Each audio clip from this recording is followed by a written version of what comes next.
What's going on, guys? Greg Hitchko here. In this video, we're going to be talking about the Gold VIP Experience Package that Feld offers at Supercross. Follow along because I'm going to be going through the expectations versus the reality of what actually we got and happened at the race. Stay tuned.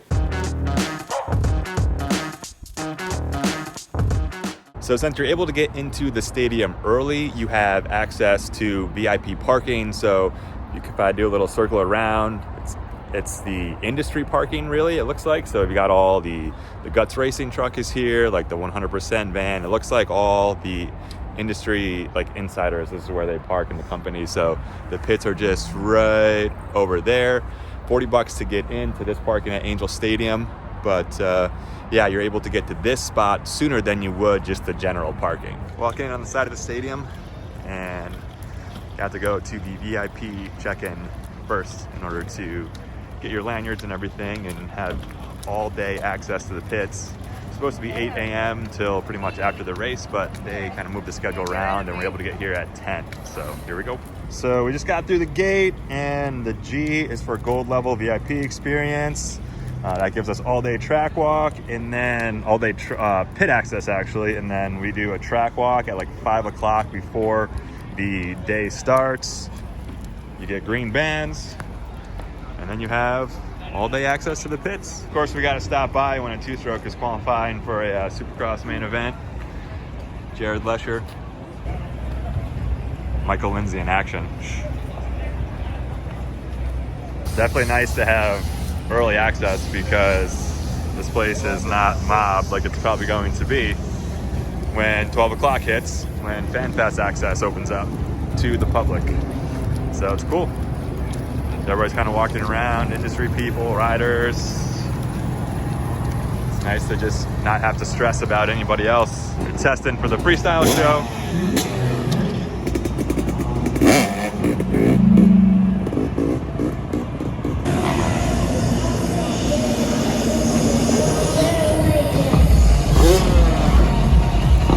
Of course, we gotta stop by and get this beauty.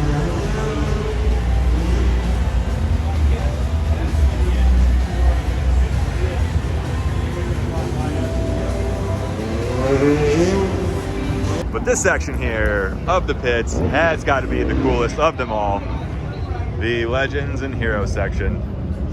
All you guys who watch the channel, you know all about the old school two-strokers. And we got some serious old school bikes here.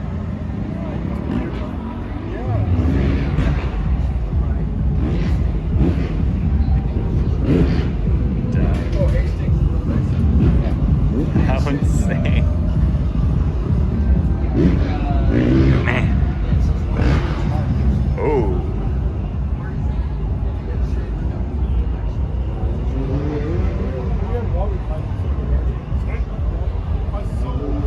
Damn, this is sick.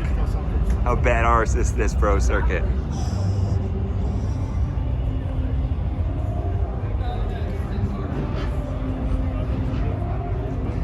I had a good friend, Ali, who had this year RM 125 and the thing ripped. Man, that's nice. JSB, baby. You guys know about that too.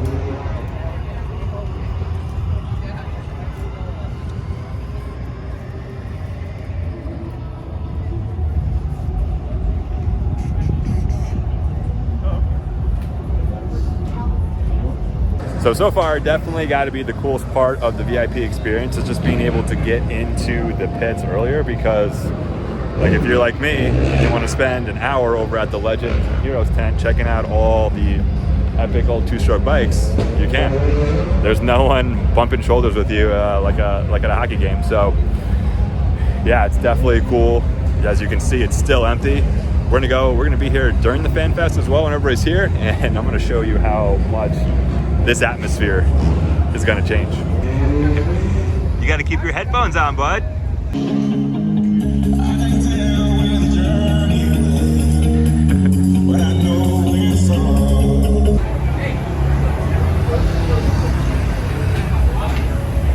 Like we got Anderson and AC warming up on the bikes.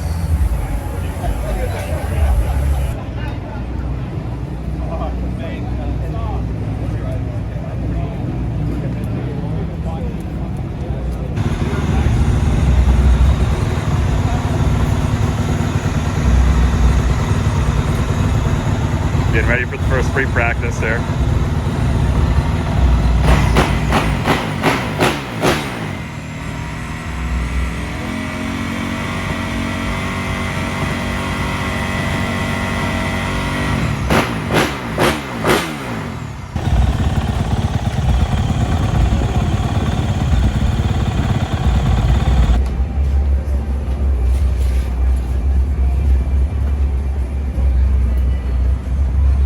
A little bit different scene now that people have started rolling in. 12:34, so pits have just opened a little while ago. So we're all meeting right now to take a tour of the Suzuki truck. Doesn't seem like too big of a group, small little group, so we're gonna head in. We can't take photos inside or videos inside the truck, so I'll tell you about it later.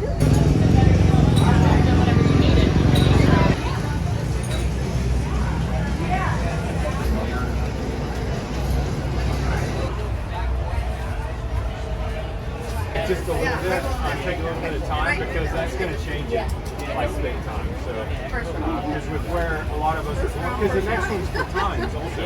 So it's like nobody's really putting in laps. It's like yeah. So just checking the shot. Yeah. Clocks actually take it matters now, but it looks a little messy. Classic should use something.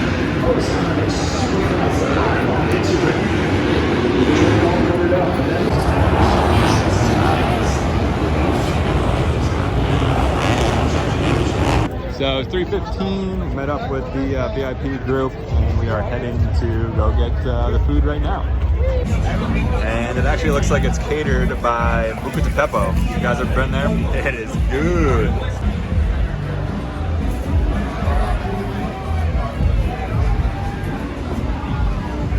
So we got some Caesar, ziti, bread, private porta potties, can't go wrong.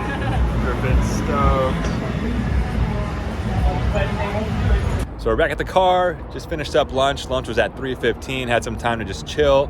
Now track walk is gonna be at 5 o'clock. We have to meet there at 4:55. So that's the next thing you do. So in between lunch and the track walk, again, you're just chilling in the pits. You can go back inside and watch more of the qualifying, or come out to the parking lot and tailgate. But we just gotta change Griffin. So we're gonna head back in and then meet everybody for the track walk. Keep you guys posted on that. So we got everybody herded up like cattle through this little gate here, and this is the way that we're gonna go to the track walk. And down the tunnels of the track walk. Oh. So we got our own group. You remember me? It's like 14 people or so, but all these other people paid for just the track walk experience.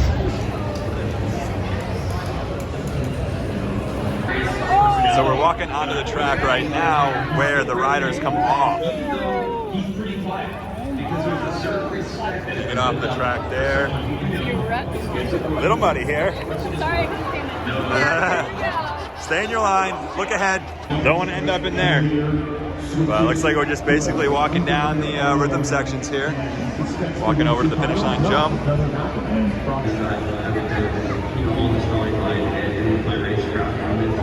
Not trying to mess with those whoops. So they gave you these little bottles to get you some dirt. I'm gonna get them by the whoop section. Not able to get to that section because the crew is working on it. Standing at the face of a triple. It looks pretty dang far. Slide down it.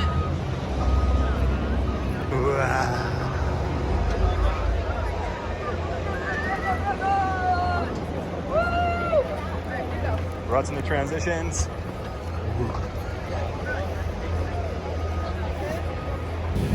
Walking back to get our stroller at the VIP tent, and this is the special bike wash station that you need to have in California. Knockout bike. A bunch of the bikes getting washed for the night show. Hey, entrance to the club level seating is through here. And show them your tickets. So that's pretty easy. All you need to do is show them your badge. Okay, so club level seats apparently does not mean box seats like that. What it means is this. We have seats down here in this little club section. So like that would be box level. And then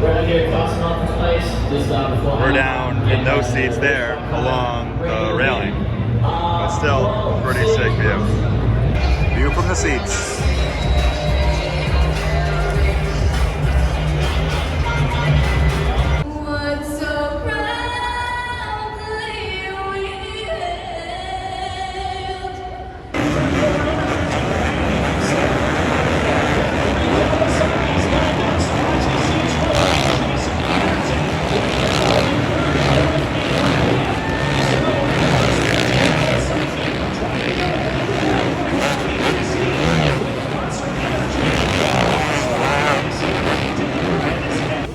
We actually walked back out to check out the pits and got the teams watching the races in between.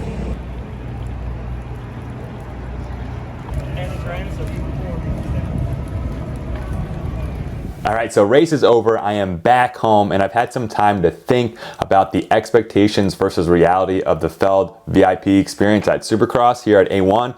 Now I'm talking A1 specifically, but I've gone through the other races, the schedule of the VIP experience, and it seems to be very similar to what we experienced at A1. Club seat ticket is the first thing that pops up. So club seat can mean different things to different people.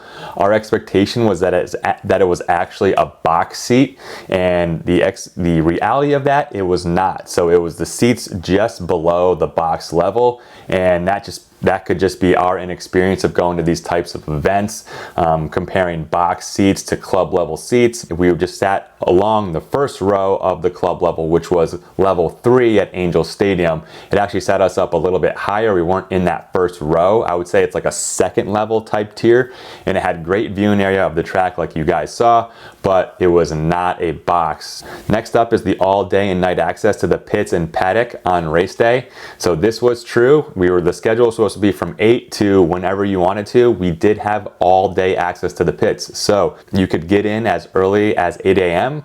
Our schedule got pushed back to 10 a.m. because of the rain. Not really sure why that was the case, but it was cool to go in there and see everything early before all the crazy fans got there. And the expectations aligned with the reality that you could go in and out of the pit area during the races, because I did that. My wife took our son back to the car and I walked them back, and we had to walk right through the pits, and this was after the heat race, so about 8 o'clock at night, and we were able to walk right through the pits, right back in. We had all day access, so expectation met the reality there. Next up is early stadium access and industry seating access during practice and time qualifying. I just spoke to the early stadium access, which was awesome. Highly recommended if you don't want the crazy fan fest experience. And we did have industry seating access for practice and time qualifying. Now at A1, it seemed like all that just kind of blended together. So the people who came to the Fan Fest early kind of did have access to that same general seating area. They didn't have access to the entire stadium, so if you had a ticket, you couldn't go to your specific seat. There was, like, I don't know, maybe a group of sections where people could just watch the time qualifying and free practice. The industry seating was the spot where you would just walk right from the pits, right into the tunnel, right through the tunnel into the stadium, and I feel like the riders and industry people would just kind of sit right there. To the left was where all the other fans were sitting who had access to the Fan Fest. So expectation met reality there. Next one up is group track walk, including photo ops on the stage and start gate area. What I liked is that the schedule was pretty on time, so we did the track walk before the main event show started. So the show started at 7 o'clock. We met about 5 o'clock to go walk the track, and it seemed a little bit like they were herding us like cattle through the track. We only were able to walk a little bit of the section, kind of just like the finish line area there. And that was because they were working on the rest of the track.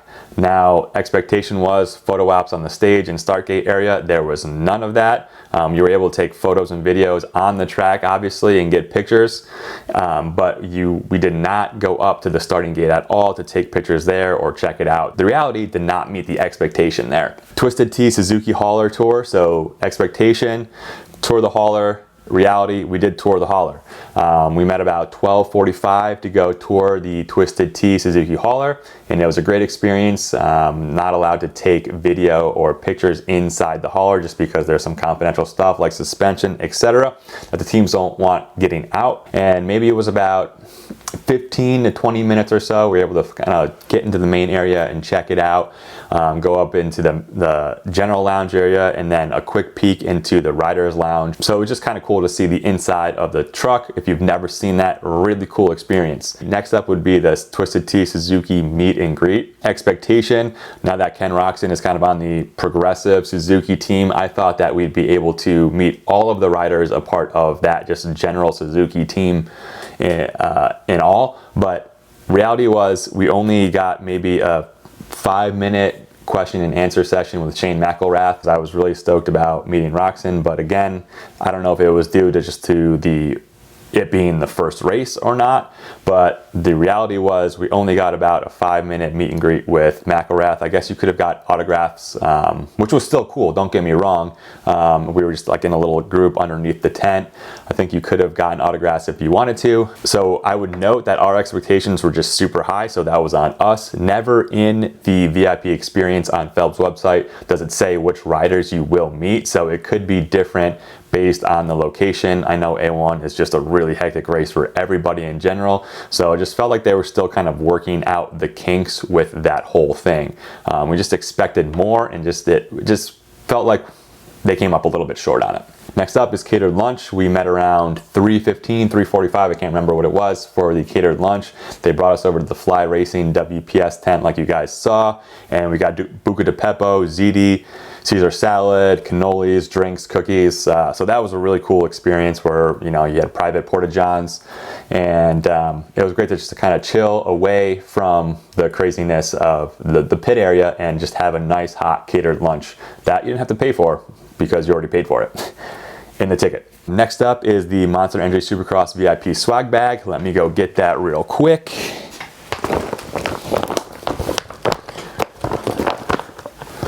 So this is a little swag bag here, clear bag, Monster Energy Supercross. Inside it, you have a Fly Racing water bottle, a KTM Ready to Race snapback hat. It looks like a Monster Energy koozie, a Monster Energy Supercross beanie, which is pretty cool. What is cool about this is that it actually comes with, I think, a Rocky Mountain gift card here, and I'm not sure. I want to say it's about 25 bucks. So yep, $25 Rocky Mountain gift card comes with it. So I guess a little bit of money back there in your pocket. A Monster Energy sweatband that you can put on your wrists, and a Monster Energy keychain. And then finally, the limited edition VIP credential and lanyard. You do get to walk around with this VIP lanyard, but as the day goes on, you kind of get to know the people in your group. There's only about 10 to 14 people in our group, and we always met up with the same host. She did a great job. So yeah, you just get to walk around with this lanyard, and you feel really special compared to everybody else in the pits. But that's going to be a wrap with our expectations versus realities that we experience at A1 with Feld's VIP Supercross experience. My wife and I went through and kind of valued out the $750 price point.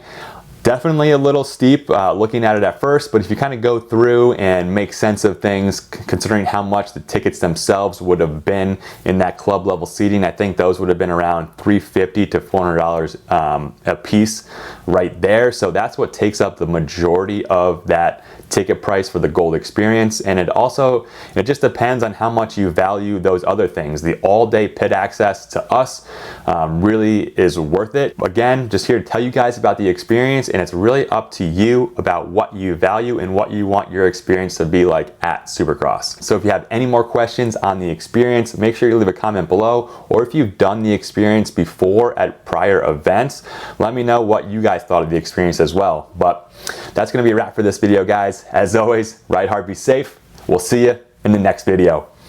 Peace.